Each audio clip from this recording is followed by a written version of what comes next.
on va faire un cours sur le mois de Kislev, entre autres. Alors on expliquait que, oui, le Moshe Rabbeinu, on dit que le rabbi, une fois il y a une histoire comme ça, où il y a le rabbi Lubavitch, il y a un Lituanien qui est parti voir le rabbi en rendez-vous, et quand il est sorti, il a vu deux chassidim, deux chassid du rabbi, deux chassid Rabban, discuter entre eux et disaient le rabbi Lubavitch, il est plus grand que Moshe Rabbeinu. Alors le Lituanien, tout de suite, il a pris mal, si on peut dire. Il a dit non, il ne faut pas dire de bêtises comme ça. Le rabbi est très grand, c'est un grand sadique, pas de problème. Moshe Rabbeinu, c'est Moshe Rabbeinu. Le rabbi, il est sorti, il a entendu l'histoire, la conversation. Il est parti voir le chassid, il a dit il a raison, le Lituanien, il ne faut pas parler comme ça, même si c'est vrai. Et le rabbi nous a expliqué comment. Il faut écouter. Il y a la réponse après. Le rabbi nous a expliqué. Et c'est marqué dans la Torah, dans le sens simple de la Torah, comme un enfant il comprend à 5 ans. C'est pas compliqué. Alors dans la Torah, vous voyez, c'est marqué clair. Qu'est-ce qui se passe dans la Torah? On voit que Moshe Rabbeinu, il voulait rentrer le peuple juif en terre d'Israël, et s'il le faisait, on nous dit que c'était la délivrance. Mais Dieu ne lui a pas permis, il a trouvé une faute, le fait qu'il a tapé le rocher au lieu de lui parler, et que les eaux, ils sont pas sortis, tout ça. Bon, c'est pas une faute d'après la Torah, c'est quelque chose entre Dieu et lui, par rapport à son niveau d'élévation, et même on nous explique, c'est un secret, qu'il avait sanctifié, il avait fait un kiddush Hashem à ce moment-là. Bon, on va pas rentrer dans tout ça, chaque détail c'est à l'infini. Mais grosso modo, qui va prendre la succession de Moshe Rabbeinu? C'est Yehoshua. Comment il s'appelle Yehoshua? Il s'appelle Oshia ou Yehoshua. Il a été renommé par Moshe. Bin Nun, l'enfant du Nun. C'est bizarre qu'une personne, il s'appelle Nun en hébreu, c'est-à-dire 50. L'enfant du 50. Qu'est-ce que ça veut dire ça? C'est le Zohar qui dit ça. Rabbi Shimon Bar Yochai, il vient nous expliquer ce secret-là. Pourquoi il s'appelle Yehoshua Bin Nun, le fils du 50? Son père, il s'appelle 50. Alors on nous explique que Moshe Rabbeinu, il était à la 49e porte de la connaissance. Il y a 50 portes de la connaissance. Et 49, le rabbi Lubavitch nous dira que c'est la valeur numérique de malade. Tant qu'on n'atteint pas la 50e porte de la connaissance, on est malade. Tant qu'on ne comprend pas vraiment tout, tant qu'il y a un élément manquant dans notre compréhension, ça s'appelle malade.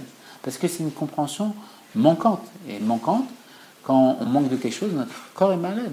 C'est pareil, c'est se sentir, comme c'est physiquement, comme c'est intellectuellement. Voilà. Ou émotionnellement, d'accord. Justement, le lait chameau donne la connaissance. Donne la émouna, ouais. Le niveau le plus haut. Voilà. La émouna, vous savez, c'est quoi dans le corps? C'est les jambes. Le rabbi dit la émouna, c'est les jambes. C'est ce qui permet de se tenir debout. Ah bon? Les jambes? C'est les jambes. Les jambes, c'est la émouna. C'est pour ça que le rabbi il dit que quelqu'un qui a des problèmes de jambes, il doit étudier Yichud, le livre dans le Tanya, la partie Yichud. Tu as problème de jambes? Ah oui, excuse-moi, mais attends. Je viens de Eh ben oui, c'est qu'il faut renforcer la émouna. Yichud Ve'emouna. La 50e porte. Oui. Alors, ce qui se passe, il faut étudier le passage les Yichud Ve'emouna de l'Admor HaZaken dans le Tanya. Bon. Alors, ce qui se passe, Moshe Rabbeinu, on nous dit dans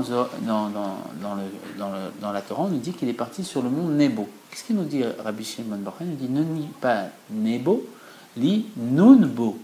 Nun, la 50e porte, Bo, elle est venue à lui. Moshe, il atteint le niveau de la 50e porte. C'est pour ça qu'il est parti sur le mont Nebo. Ça va, ça marche comme ça? Et même, il nous dit là-bas Moshe, quand on rajoute Nun, ça fait Mishnah. Où il est parti Moshe? Dans la Mishnah. C'est quoi la Mishnah? La Torah orale. C'est comment appliquer concrètement les règles de la Torah écrite, que la Torah écrite, on ne sait pas comment se comporter, c'est pas évident. Et grâce à la Mishnah, on nous explique que ça c'est comme ça. Mais il y a beaucoup de gens qui ne croient pas à la Mishnah. C'était à l'époque ça. C'était à l'époque, il y avait des personnes qui croyaient que à la Torah écrite et non pas à la Mishnah. Ils ne reconnaissaient pas. Et la Mishnah, hein. c'est... Oui, bon, il y a de tout, ça peut exister encore, mais à l'époque, ils étaient très...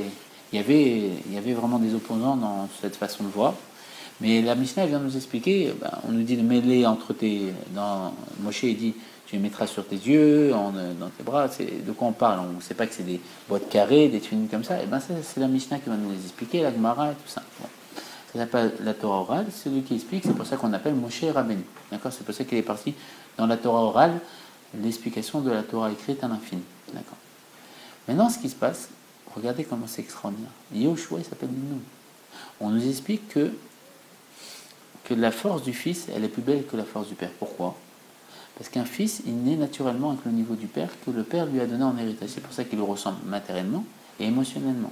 Dans l'âme, émotionnellement, dans l'intérieur, ce qui est caché, et matériellement dans le physique aussi. Parce que le Tzemar Tzedek dira que celui qui veut voir son âme, il dit c'est pas difficile. Il se regarde dans une glace et il voit son âme. Parce que le corps, c'est l'expression, le dévoilement de l'âme.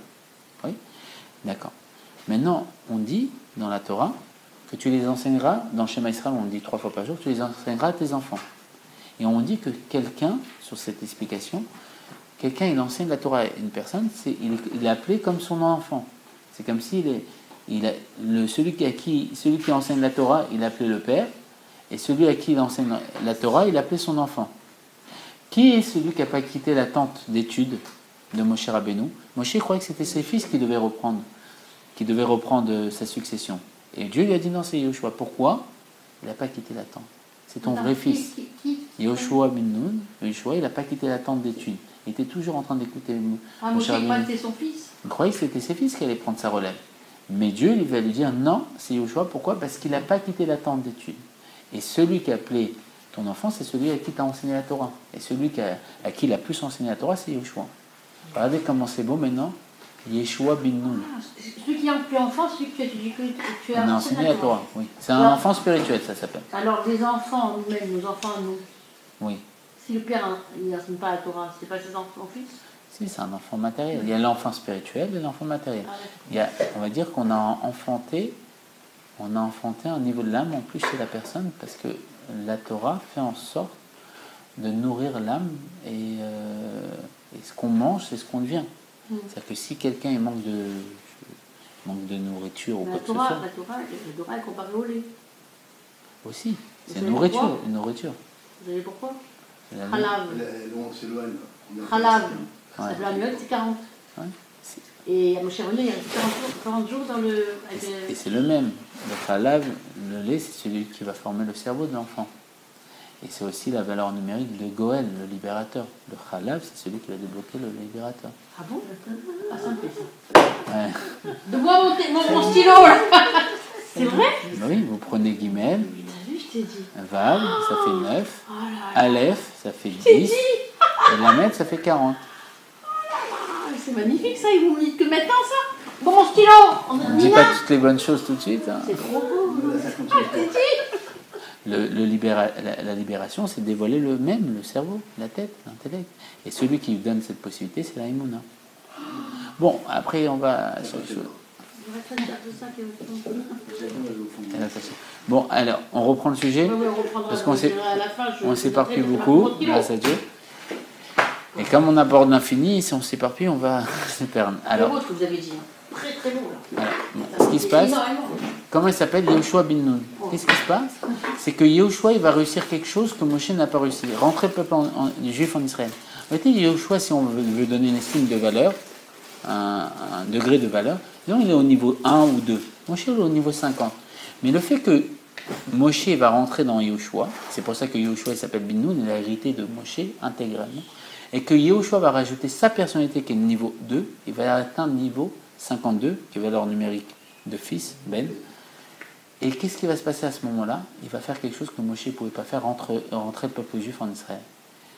Mais en vérité, ce qui se passe, c'est que Yehoshua, ça s'est passé pour lui, l'âme de Moshe, elle est venue dans Yehoshua, et pas simplement l'âme de Moshe, une parcelle. L'accomplissement, la finalité de Moshe. Moshe, il est né Zayin Adar, le 7 Adar, et le 7 Adar, il s'est voilé 120 ans après. 120 ans de travail de Moshe, d'investissement pour atteindre le niveau 50, et Yehoshua, comme un enfant, il hérite sans rien faire. Et il rajoute son niveau. Et donc, il devient plus haut que Moshe Rabbeinu. Et Yehoshua, ça ne s'arrête pas là. Après Yehoshua, ça passe à l'autre Moshe Rabbeinu. Et Et c'est pour ça que le Moshe de la génération est beaucoup plus haut que tous les autres. Et c'est pour ça que... Après Yehoshua, il n'y a plus rien. Il y a les juges. Mais non, il y a tout. Il y a toujours eu un Moshe Rabbeinu dans chaque génération. Il y a toujours un Nassi. Il y a toujours... C'est marqué dans Rashi, il y en a un Nassi ou Akol, le chef de la génération. Ça s'appelle Tzadik qui est sort de l'âme. Le Tzadik, fondement du monde. Grâce à lui, par son mérite, le monde il tient. Sans lui, le monde ne pourrait pas tenir. À l'époque de Rabbi Shimon bar Yochai, c'était Rabbi Shimon bar Yochai. Avant Rabbi Shimon bar Yochai, c'était Rabbi Akiva. Et comment on peut savoir qui c'est le Tzadik qui est sur le l'âme? Aujourd'hui, le Rabbi l'a dit. il a dit que son beau-père, dans son beau-père, c'est le Moshe Rabbeinu, et il dit que son beau-père c'est Mashiach. Et son beau-père, il dit qu'il a l'âme de son père à lui. Et donc, en vérité, ils ont l'âme de tout le monde. Si vous voulez, il y a même une explication comme ça. Une fois, il y a quelqu'un qui est venu voir, il a dit au rabbi, voilà, je veux partir à Méron pour couper les cheveux à mon enfant, parce que c'est la coutume comme ça, d'aller où repose Rabbi Shimon Bar Yochai. Et le rabbi lui a dit, mais pourquoi vous allez à Méron? Restez près de mon beau-père, vous êtes encore plus près, Rabbi Shimon Bar Yochai. Parce que l'âme de Rabbi Shimon Bar Yochai, il est chez son beau-père. Une fois, il y a quelqu'un qui voulait aller chez le Baal Shem Tov avec Chai Elul, et le rabbi a dit, allez, restez à côté de mon beau-père, vous serez plus près du Baal Shem Tov que d'aller là-bas. Parce que l'âme du Moshe Rabbeinu, elle revient. Et là, on comprend l'histoire, quand le rabbi dit, pourquoi il ne faut pas dire ça, que moi je suis plus grand que Moshe, même si c'est vrai. C'est pas que le rabbi lui-même, il le dit, c'est pas que moi je suis plus grand parce que je mérite, ou quoi que ce soit, c'est parce que je suis septième, je suis chéri, et je ne l'ai pas mérité, tous les septièmes, et c'est notre génération, on est chéri. Et il dit, il est grand parce qu'il a reçu du premier, depuis Avraham Avinu. Et ils reçoivent l'âme de chaque Moshe Rabbeinu. Donc aujourd'hui, le rabbi, il a l'âme de tous les Moshe Rabbeinu depuis le début. Donc c'est la finalité. Et on dit que Mashiach, il va enseigner la Torah au Havot, à Moshe lui-même. Et on dit que Mashiach, il aura la prophétie plus haut que Moshe. Il y a marqué proche de Moshe. Et le rabbi ne dira pas proche vers le bas, mais proche vers le haut. Plus haut que Moshe. Et il enseignera aux Juifs simples. Et ça, c'est le rabbi aujourd'hui. Et le rabbi, il a dit, après c'est clair, c'est très simple. Le rabbi dit que l'âme de son beau-père, elle est au-dedans de lui. Et il avait dit que dans l'âme de son beau-père c'était Moshe de sa génération, et Mashiach. Et il nous explique tout ce système, que l'âme, elle revient, en nous expliquant Yehoshua, en nous ramenant le Zohar, en nous ramenant les secrets de la Torah. Donc, ben voilà, hein. Après, il n'y a pas que ça. Disons, pour être Mashiach, il y a des signes. Il y a le Rambam, le seul possèque, le seul décisionnaire de la loi sur Mashiach, il nous dit que Mashiach, il doit descendre de David Améler. On sait que le rabbi descend de David Améler, parce qu'il descend de l'Admorazaken, que lui-même descend du Maral de Prague, que lui-même descend de David Améler. Donc on sait, d'accord. Deuxième, il doit connaître toute la Torah. Le rabbi, il y a tellement de livres, on peut voir qu'il connaît toute la Torah, pas simplement le Pshat, pas simplement le Remez, tout. Tous les secrets, il connaît tout. On voit, on ouvre le livre, il y a toutes les réponses. Après, il faut qu'il fasse les guerres de Dieu. Il s'en prend au Yetzara et qu'il aide le peuple juif à combattre leur Yetzara. On voit, moi par exemple, je suis Balchoura du rabbi, il fait que des Balchoura, que des personnes. Ça, c'est Mashiach potentiel. Vous n'avez pas raconté comment vous avez fait Balchoura. Ça va être intéressant de savoir. J'étais à un cours de Torah. Ah bon? Un cours de Torah, c'était le cours de Moshe Pinto. Un cours de Torah? Un cours de Torah. Non, j'étais à un cours. Et j'ai adoré parce que j'avais jamais entendu parler de... Moi, pour moi, j'étais né, je pensais qu'il y avait un Dieu et tous les religions, bon, ils servent le même Dieu, quoi. Je ne connaissais pas du tout. Mais j'étais à un cours, et là-bas, il a parlé des anges qui servent Dieu et ça m'a beaucoup plu. Et après, j'étais à un autre cours, et puis dans Dieu, après, voilà. Après, j'étais au cours de Rav Minchetrit, j'ai beaucoup aimé, je le trouvais très intelligent. Il nous montrait comme quoi on se prenait la tête pour des bêtises, et voilà, c'était quelqu'un, je voyais une grande intelligence comme ça, et je ne comprenais pas comment quelqu'un d'intelligent comme ça, de doué, il prend du temps pour s'occuper des autres. Parce que dans le monde, c'est pas comme ça. Quelqu'un d'intelligent, il ne parle pas avec les gens, il n'a pas besoin de parler avec eux. Il y a quelqu'un d'intelligent qui réussit ou quoi que ça, il ne considère pas l'autre. Surtout en plus quand c'est quelqu'un qui n'a pas la même structure ou stature que lui. Et là, je voyais quelqu'un vraiment d'intelligent, comme j'ai jamais vu, plus intelligent que toutes les personnes que je connaissais, qui gagnait beaucoup d'argent, qui avait une réussite ou quoi. Et il prenait du temps pour nous parler à nous. C'est pas possible, il y a une vérité derrière. Pourquoi il fait ça? C'est pas logique. Dans le monde, dans la conscience du monde. Et après, j'ai rencontré Rav Chayar, j'ai beaucoup aimé. Il a fait le cours La preuve irréfutable. Donc j'ai vu que la Torah était vraie, j'ai pu vraiment m'investir à 100% à la Torah. Et après, j'ai rencontré Raphaël Halimi. Et lui m'a fait mon premier cours de Tania, et dès qu'il m'a fait mon cours de Tania, c'était ça. Parce qu'on lui fait, comment ça commence le Tania, on fait jurer à l'âme, soit un tzaddik, soit pas un rachat. Et ça m'a rappelé, en vérité, le Tania, la force du Tania, c'est faire en sorte que notre âme nous parle, mais on ne sait pas ce qu'elle veut nous dire. Elle essaye de nous rafraîchir la mémoire, parce qu'elle n'a pas oublié pourquoi elle est descendue sur terre. Et Tania, il vient nous dire ce que l'âme, elle essaye de nous dire, mais qu'on n'arrivait pas à comprendre. Et ça, c'est extraordinaire. Voilà, entre parenthèses. Et donc on reprend, donc sur ces cas de figure, ça s'appelle Mashiach potentiel. D'accord? Sur ces cas de figure, on peut le prendre en tant que roi. Sur nous, on a une mitzvah d'élire un roi, d'accord? Le roi Mashiach. Et là, on a en plus l'année du Hakel. Le rabbi dit que, c'est pas le rabbi, c'est la Torah, que c'est l'année qui est liée, le rabbi aussi le dit, à Mashiach, parce que pendant cette année-là, on allait au temple et on écoutait la parole de Dieu, la Torah, par le roi. Et donc c'est un moment propice pour que Mashiach se dévoile et nous enseigne la Torah au temple. Et tous les Juifs allaient au temple pour écouter. Le roi leur a enseigné la Torah. Maintenant, ce qui se passe, c'est que... alors, Moshe, on expliquait sur... j'ai perdu le fil. Prochain. On expliquait sur... ah voilà, ça c'est Mashiach potentiel. D'accord. Sur ça, à l'époque, les personnes ont fait un papier pour signer que le rabbi c'était Mashiach. Rav Mordechai Eliyahu, qui est un tzaddik, qui était le rabbin d'Israël, il a signé que Mashiach, que le rabbi c'est Mashiach potentiel. Oui, parce que c'est la halakha. Rav Ovadia Yosef, il a signé. Ils ne peuvent pas aller contre la halakha, mais bien sûr, c'est la halakha. Le rabbi c'était Mashiach potentiel. Maintenant, Mashiach Vadaï, c'est une autre dimension. Mashiach Vadaï, c'est quoi? C'est qu'il reconstruit le temple dans son endroit. Le Rambam marquera Bim comment dans son endroit, et le rabbi il expliquera, c'est-à-dire pourquoi il dit dans son endroit. Il dit qu'en vérité, la Shrina, à cause de la destruction du temple, a été exilée avec le peuple juif. Et où elle est la Shrina? Dans la maison de Bavel, où ils étudiaient la Torah. Là-bas, elle est la Shrina. Et il dit, le rabbi, qu'elle est dans la maison d'études du Nassi de la génération, donc au 770. Donc il a reconstruit même le temple, mais ça c'est Alpi Chassidut. Après, ça c'est pas la halakha par exemple. Mais lui, il a dit c'est fait, même ça. Mais par exemple, ça c'est le rabbi quand il parle, on sait que c'est un tzaddik, donc c'est Dieu qui parle à travers lui. Et après, c'est quoi ça c'est pour que ça soit Mashiach Vadaï, et il ramène tout le peuple juif en terre d'Israël. Alors, ramener le peuple juif en terre d'Israël, c'est pas forcément de façon géographique ramener le peuple juif en terre d'Israël, ça peut être le pshat. Mais on sait que le Tzemar Tzedek, une fois, il y a un chassid qui a dit je vais aller en terre d'Israël. Il a dit fais Eretz Israël où tu es. C'est quoi faire Eretz Israël où tu es? Comme on a fait dans le 19e ou dans des endroits du monde. Et le rabbi a envoyé des shouchim, comme ça, un peu partout dans le monde, pour faire Eretz Israël où ils sont. C'est quoi faire Eretz Israël? Faire la cacheroute, faire un mivé, faire les cours de Torah, faire une école juive. C'est ça faire Eretz Israël. Eretz Israël, c'est quoi? La terre d'Israël, de Dieu. Et Dieu, Israël, c'est même lettre que l'Iroche, une tête pour Dieu. Que ce monde soit une résidence pour Dieu.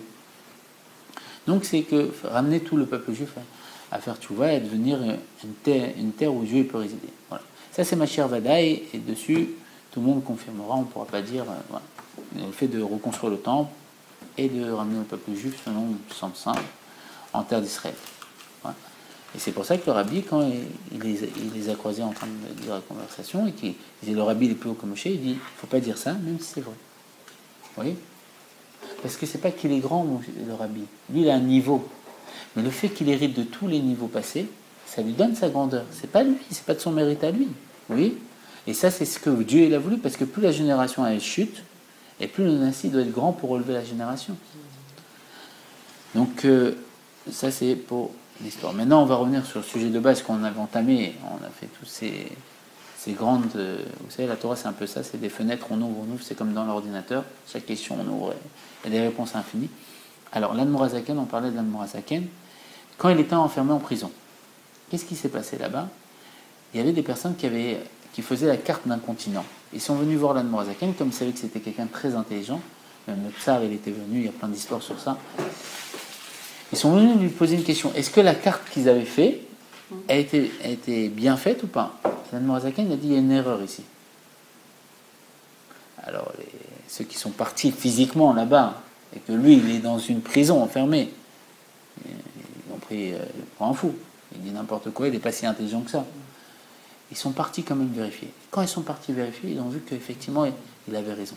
Alors, ils sont revenus en catastrophe. Il dit comment vous saviez? Alors, l'Admorazaken leur a dit Rabbi Shneur Zalman, allez me chercher un chumash. Ils sont partis chercher un chumash. Bon, le chumash, le Hachem, les 5 livres de la Torah, c'est gros quand même, c'est volumineux. Donc ils se sont dit, c'est caché là. Il y a de quoi expliquer, peut-être. C'est là qu'il a vu. Il ramène le chumash à l'Admorazaken et il ouvre. À quelle page? Bereshit. Première page. Il leur a montré le grand bête de Bereshit. Il a dit, voilà, c'est ici que j'ai vu. Ici, je vois, il leur a dit, ici, je vois le monde entier. Imaginez ce que je vois avec le reste du livre. Et c'est ce que je vous ai dit, que dans le premier mot de la Torah, il y a toute la Torah, et dans la première lettre de la Torah, il y a toute la Torah. Ça, c'est l'Admorazaken. Lui, il voyait juste avec la première lettre, il voyait tout le monde. Parce que toute la Torah, le concentré, c'est la première lettre. Vous voyez? C'est le système de concentré. El Mourazakel, c'est le Rabbi Shneur Zalman. Zalman. Vous voyez ou pas? Donc Bereshit, d'accord. Ça, c'est pour expliquer. D'accord? Donc dans le nom de la paracha, c'est toute la paracha en concentré, c'est pas un mot choisi au hasard. Le livre Shemot, il s'appelle les noms au pluriel. Pourquoi les noms au pluriel? D'accord. Bizarrement, dans ce Sefer Shemot, le peuple juif et un nouveau roi se lève, un nouveau pharaon, on dit c'est un nouveau, c'est le même, il a changé les décrets, plusieurs avis. Et là, il fait en sorte, Yosef, il se voile, et là, il fait un décret et il rend le peuple juif dans un état d'esclavage. D'une cime élevée, juste une paracha, Vaïchi ont été au sommet, ont été à Goshen, le plus beau pays, Ramsès, les plus belles villes, c'est Yosef qui dirigeait, Yosef il part. Puis Shemot, on rentre dans un nouveau livre, mais dans une seule paracha, une paracha, complètement tout change. Un nouveau roi se lève et on devient esclave. Qu'est-ce que ça veut dire ça? Alors en vérité, c'est quoi cette dimension du nouveau roi? C'est qu'en vérité, Shemot, l'âme qui pouvait mettre des livushim, des expressions à l'infini, parce que c'était une partie de Dieu. Bereshit, c'est quoi? C'est que Dieu il pouvait être celui qui crée le monde, il pouvait être Adam, l'âme pouvait être ce qu'elle veut. Elle peut mettre des costumes, elle peut mettre des déguisements à l'infini. C'est-à-dire, si moi je mets une blouse d'avocat, on va croire que je suis un avocat.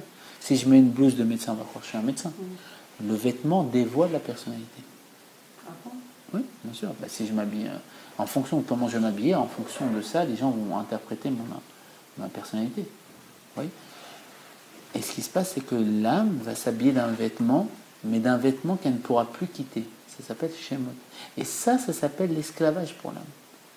Ça s'appelle cette dimension d'être esclave d'une seule personnalité. Alors qu'à la base, elle pouvait devenir toute chose, c'était Dieu. Dieu, il va être Adam, il est Mordechai, il va être Simcha, il va être...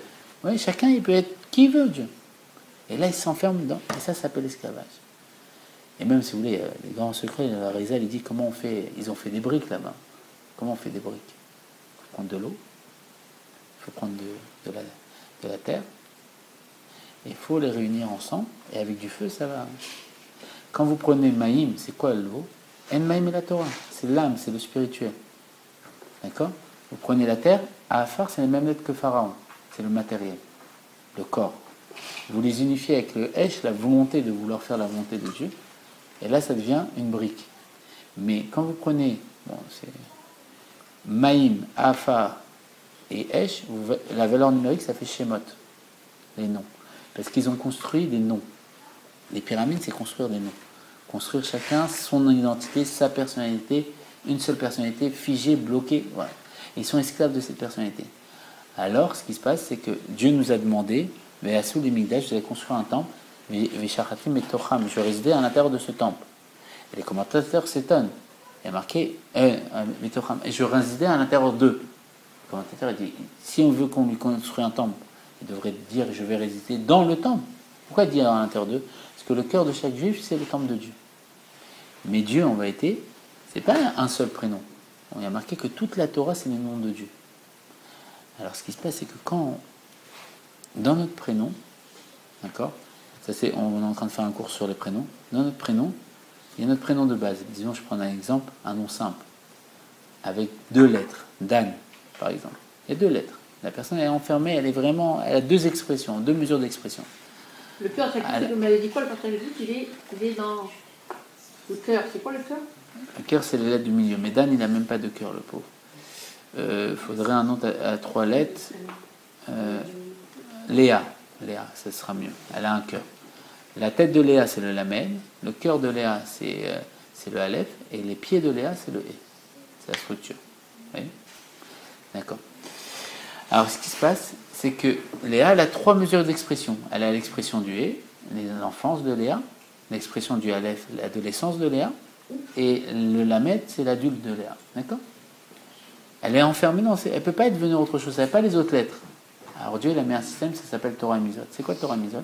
C'est que quand on fait Torah et Mizot, le Mizvah, ça vient du terme Safta, un lien, on s'attache à Dieu. Et Dieu, il n'est pas enfermé dans une limitation. Et qui a marqué qu'un prisonnier ne peut pas se libérer lui-même.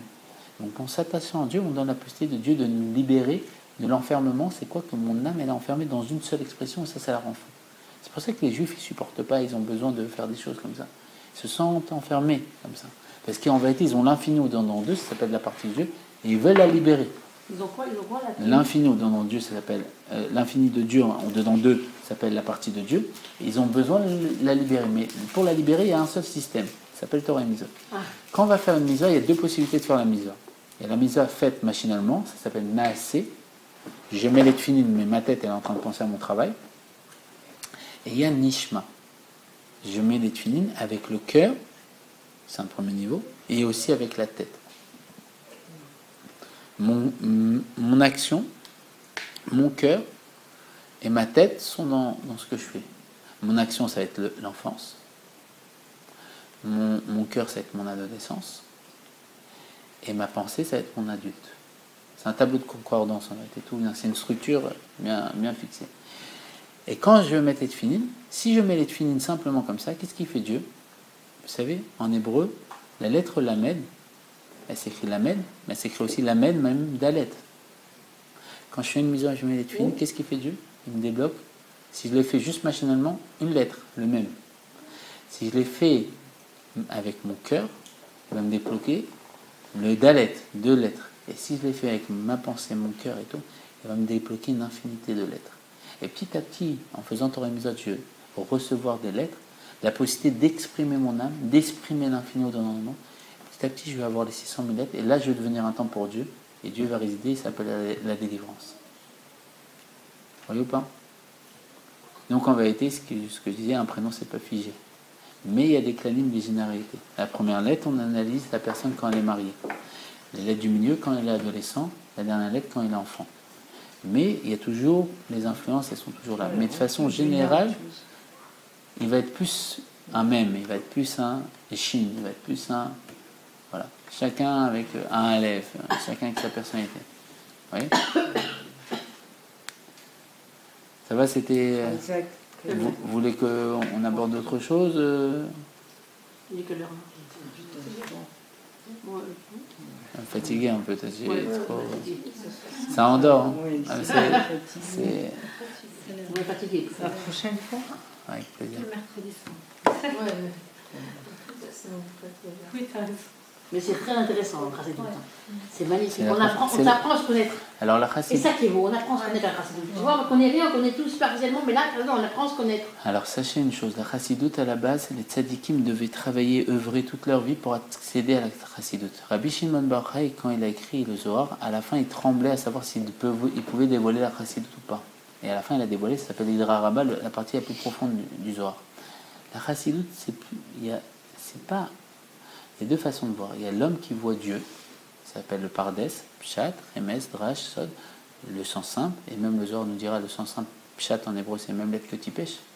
Imbécile, c'est-à-dire que si tu crois que c'est simple comme ça, la Torah, en réalité, tu n'as pas compris qu'il y a des secrets extraordinaires, et même le Rabbi Shimon Bar Yochai, il dira... Le secret de la Torah. Il dira... Mais pour moi, le lait chameau, c'est le secret de la Torah.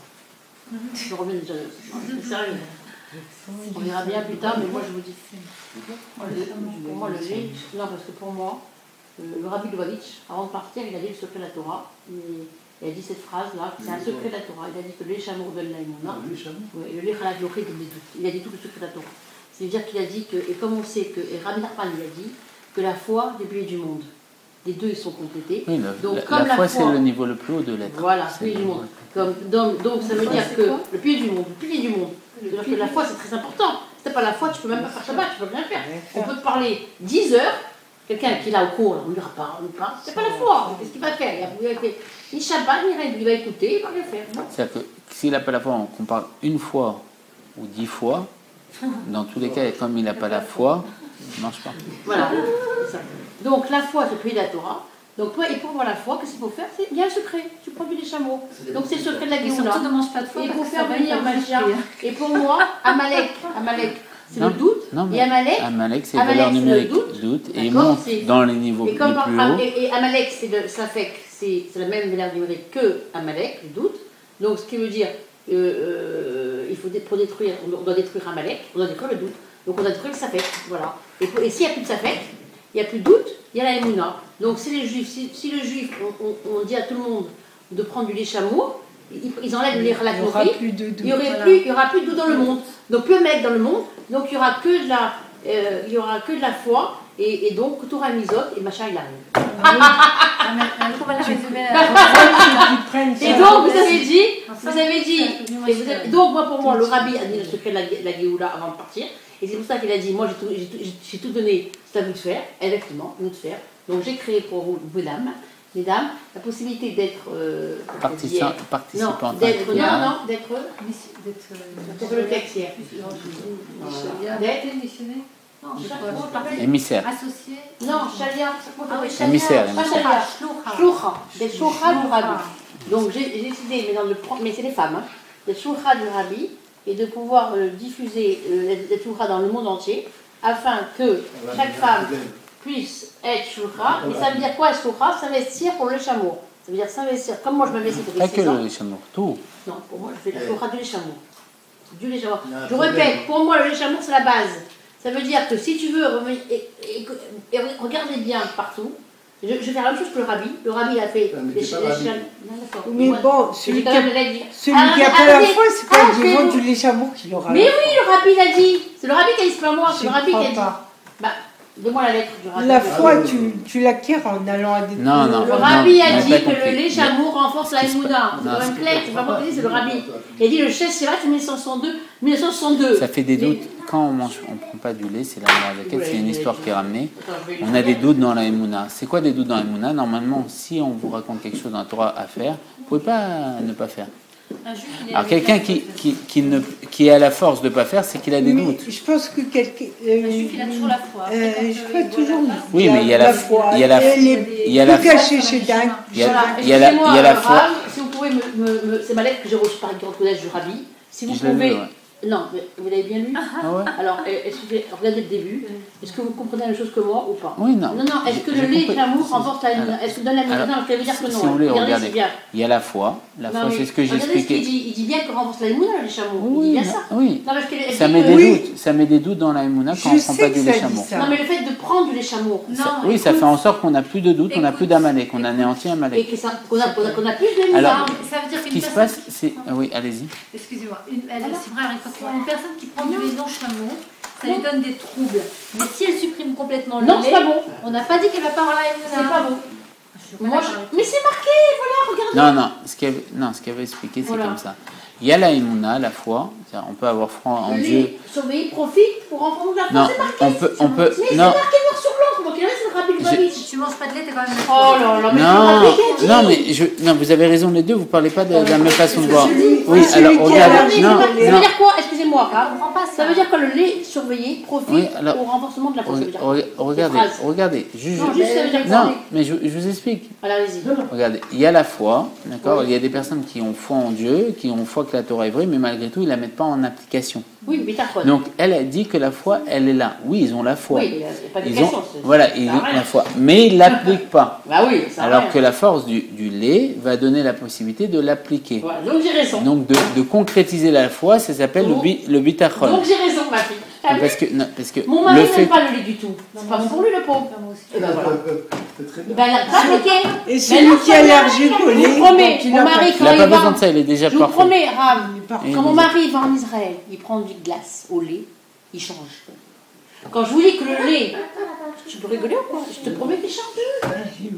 Et le lait chameau renforce la méda, ça veut dire qu'il permet à appliquer. Non, ça veut dire que quand on a tu n'arrives pas à appliquer. Des glaces en France. Il ne va pas manger parce que c'est hiver. Il aime que quand il fait chaud, les glaces, pas quand il fait froid. c'est bon.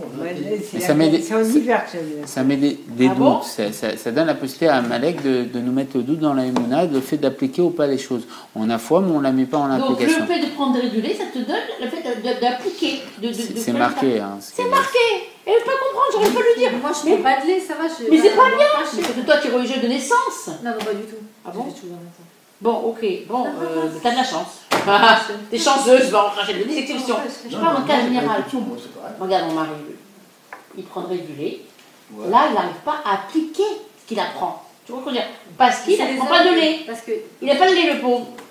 Ah oui, j'y crois grave. J'y crois grave. Il prendrait du lait chameau, il changerait.